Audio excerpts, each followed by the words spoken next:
नमस्कार मित्रांनो, मराठी चित्रपटसृष्टीत असा एक कलाकार होऊन गेला ज्याने आपल्या भन्नाट विनोदाने, दुहेरी अर्थाच्या संवादाने आणि ग्रामीण ढंगाच्या सादरीकरणाने संपूर्ण महाराष्ट्राला अक्षरशः वेड लावलं.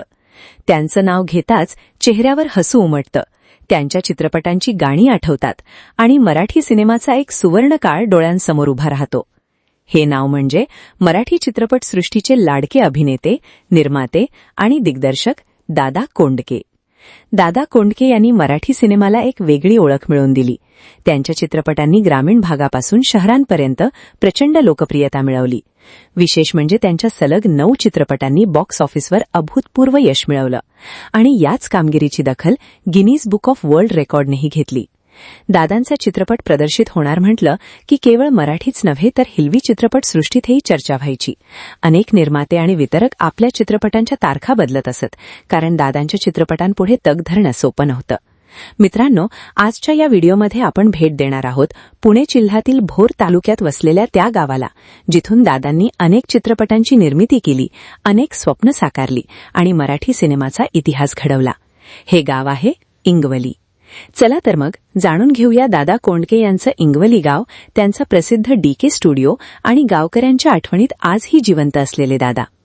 मित्रांनो, भोरच्या दिशेने प्रवास करताना प्रसिद्ध नेकलेस पॉइंटजवळ इंगवली गावाकडे जाणारा रस्ता लागतो. कापूरहोळ येथे महामार्ग सोडल्यानंतर साधारण 12 किलोमीटरचा निसर्गरम्य प्रवास केल्यानंतर आपण इंगवली गावाच्या प्रवेशद्वाराजवळ पोहोचतो.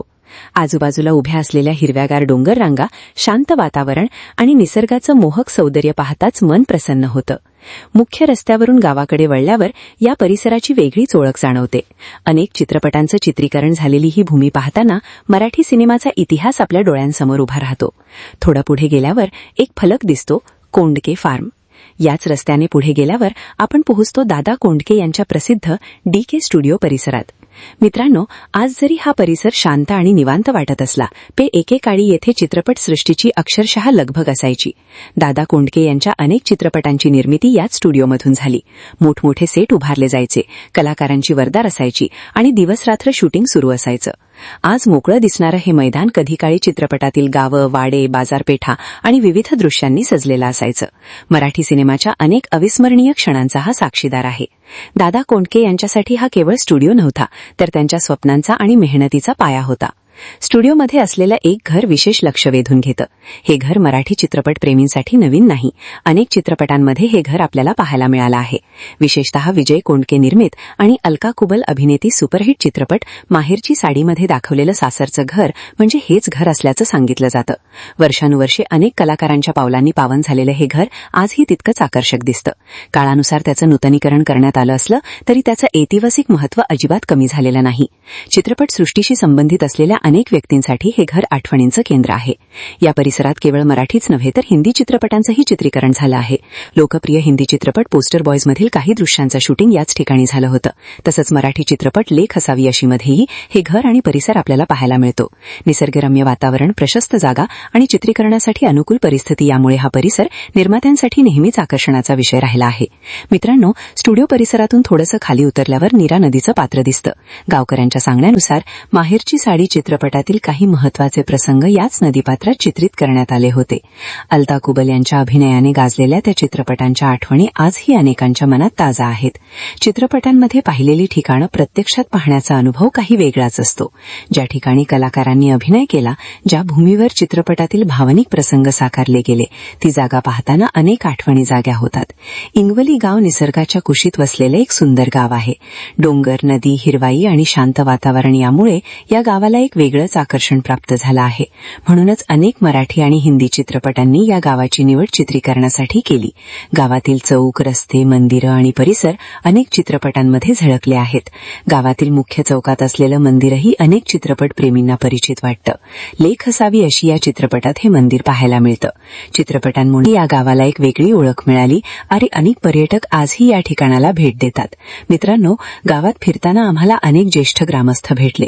यापैकी अनेकांनी लोकांनी दादा कोंडके यांना जवळून पाहिलं होतं, त्यांच्यासोबत वेळ घालवला होता आणि त्यांच्या स्वभावाचा प्रत्यक्ष अनुभव घेतला होता. गावकऱ्यांशी संवाद साधताना दादांच्या अनेक आठवणी समोर आल्या. त्यांच्या मते दादा कोंडके हे केवळ मोठे कलाकार नव्हते, तर मोठ्या मनाचे माणूसही होते. कोणतीही व्यक्ती मदतीसाठी त्यांच्या दारात आली तर दादा तिला रिकाम्या हाताने परत पाठवत नसत. गावातील अनेक कुटुंबांना त्यांनी विविध प्रकारची मदत केली. काहींना आर्थिक आधार दिला, काहींच्या अडचणी सोडवल्या तर काहींना रोजगाराच्या संधी उपलब्ध करून दिल्या. दादांच्या यशाची उंची किती मोठी होती हे संपूर्ण महाराष्ट्राला माहिती आहे. पण इतकं मोठं यश मिळूनही त्यांनी कधीही गर्व बाळगला नाही. गावकऱ्यांच्या आठवणींमध्ये आजही एक साधा, मनमिळावू आहे सर्वांची प्रेमाने वागणारा दादा जिवंत आहे. ते गावात आले की सर्वसामान्य माणसांप्रमाणेच लोकांमध्ये मिसळून जायचे. कोणताही मोठेपणा नाही, कोणताही दिखावा नाही. त्यांना आपल्या मातीचा आणि आपल्या लोकांचा अभिमान होता. म्हणूनच आजही इंवली गावातील लोक दादांना केवळ अभिनेता म्हणून नव्हे तर आपल्या कुटुंबातील सदस्याप्रमाणे आठवतात. दादांच्या विनोदी शैलीने लाखो लोकांना आनंद दिला. त्यांच्या चित्रपटांतील संवाद, गाणी आणि प्रसंग आजही लोकांच्या ओठांवर आहेत. मराठी सिनेमाला व्यावसायिक यश मिळवून देण्यात त्यांचं योगदान अत्यंत मोठं आहे.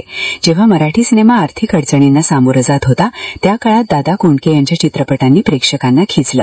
त्यांच्या चित्रपटांनी निर्माते, वितरक आणि थिएटर मालक यांना नवसंजीवनी दिली. मराठी सिनेमाचा बाजार विस्तारण्यात त्यांचा सिंहाचा वाटा होता. आज दादा आपल्यात नाहीत. त्यांच्या निधनाला अनेक वर्ष झाली आहेत. पण त्यांच्या आठवणी, त्यांचे चित्रपट आणि त्यांनी निर्माण केलेला वारसा आजही जिवंत आहे. इंवली गावात फिरताना प्रत्येक ठिकाणी दादांच्या अस्तित्वाची जाणीव होते. डीके स्टुडिओ, कोंडके फार्म, नदीपात्र, गावातील चौक आणि ग्रामस्थांच्या आठवणी सर्वत्र दादा कोंडके दिसून येतात.